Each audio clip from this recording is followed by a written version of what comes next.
భార్యను మర్డర్ చేసింది. నిన్న హైదరాబాద్ నడిబొడ్డున ఒక సీనియర్ పోలీస్ అధికారి డీజీపీ భార్యను హైదరాబాద్ నడిబొడ్డున మర్డర్ చేస్తే ఇప్పటి వరకు వాళ్ళని పట్టుకున్న పరిస్థితి లేదు. ఇంకా ఆయన స్టేట్మెంట్ ఇస్తాడు పోలీస్ కమిషనర్ హైదరాబాద్, జాగ్రత్తగా ఉండండి. ఇంకా నువ్వు పోలీస్ కమిషనర్ ఎందుకు, జాగ్రత్తగా ఎట్లా మేము ఉంటాం? మీ పరిస్థితి ఎట్లుందంటే హైదరాబాద్ నడిబొడ్డున సొంత ఒక సీనియర్ ఐపీఎస్ అధికారి భార్యను మర్డర్ చేస్తే పట్టుకునే దిక్కు లేదు. కరీంనగర్ నడిబొడ్డున దోపిడి దొంగలు బంగారం షాప్ లో బంగారం ఎత్తుకపోతే పట్టుకునే దిక్కు లేదు. ఎమ్మెల్యేల క్యాంప్ ఆఫీసుల మీద దాడి చేస్తే కనీసం ఆపే పరిస్థితి లేదు. ఒక మహిళ అర్ధరాత్రి పూట హైదరాబాద్ లో నడిచే పరిస్థితి లేదు. కానీ బీఆర్ఎస్ నాయకుల మీద మాత్రం రాజకీయ వేధింపులకు కొదవలేదు. కేసుల మీద కేసులు పెట్టి, అక్రమ కేసులు పెట్టి, అరెస్టుల మీద అరెస్టులు పెట్టి, జైలు నుంచి బయటకు రాకుండా ఎంతమంది బీఆర్ఎస్ నాయకులను వేధిస్తున్నారు. ఇవాళ క్రిషాంక్ పోయి ఎన్ని రోజులైంది? క్రిషాంక్ చేసిన తప్పేంది? దొంగను దొరకబట్టి పోలీసులకు సెల్ ఫోన్ ఇచ్చిండు అంతే.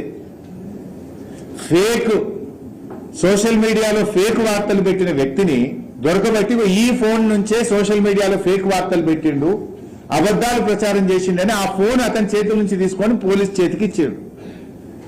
దానికి నాన్ బెయిలబుల్ సెక్షన్లు పెట్టి ఒక దళిత నాయకుడు క్రిషాంక్ను 20 రోజులుగా జైల్లో పెట్టారు. అంటే మీరు అసలు చేయాల్సిన పని ఏంది? మీరు చేస్తున్న పని ఏంది? ఎటుపోతుంది రాష్ట్రం? నిన్ననే కేంద్ర ప్రభుత్వం నివేదిక వచ్చింది.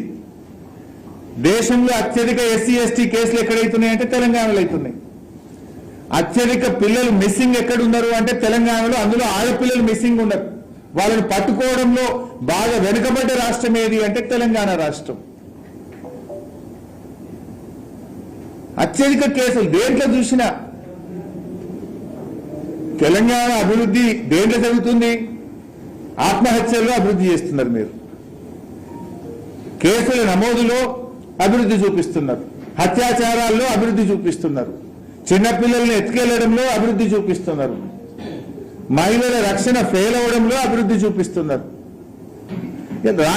హైదరాబాద్ పరువు తీసేసింది మీరు.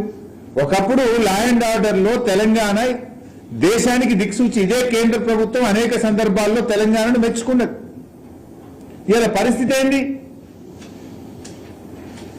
మహిళా పోలీస్ కమిషనరు మంచి ప్రయత్నమే చేయొచ్చు ఆవిడ, కానీ పరిస్థితి ఎట్లా ఉందనడానికి అది అడ్డం పడుతున్నది. పరిస్థితి తీవ్రతకు అది అడ్డం పడుతూ ఉన్నది. ఎంత దారుణమైన పరిస్థితులు హైదరాబాద్ లో ఉన్నాయి. ఒక ఐపీఎస్ ఆఫీసర్ భార్యను మర్డర్ చేస్తే ఎట్లుంది? ఒక ఐపీఎస్ ఆఫీసర్ రోడ్డు మీద తిరుగుతే పరిస్థితులు ఎట్లా ఉన్నాయి? అంటే ఈ రకంగా రాష్ట్రంలో రాజకీయ వేధింపులకు పోలీసులు వాడుకుంటున్నారు. కక్ష సాధింపు చర్యలకు పోలీసులు వాడుకోవడం వల్ల పోలీసులు తమ పని తాము చేసుకోలేక లా అండ్ ఆర్డర్ కుప్పగూలింది. రాష్ట్రం పరువు తీసిండు ఈ రేవంత్ రెడ్డి. హోంమంత్రిగా ముఖ్యమంత్రిగా రేవంత్ రెడ్డి అఫ్టర్ ఫెయిల్.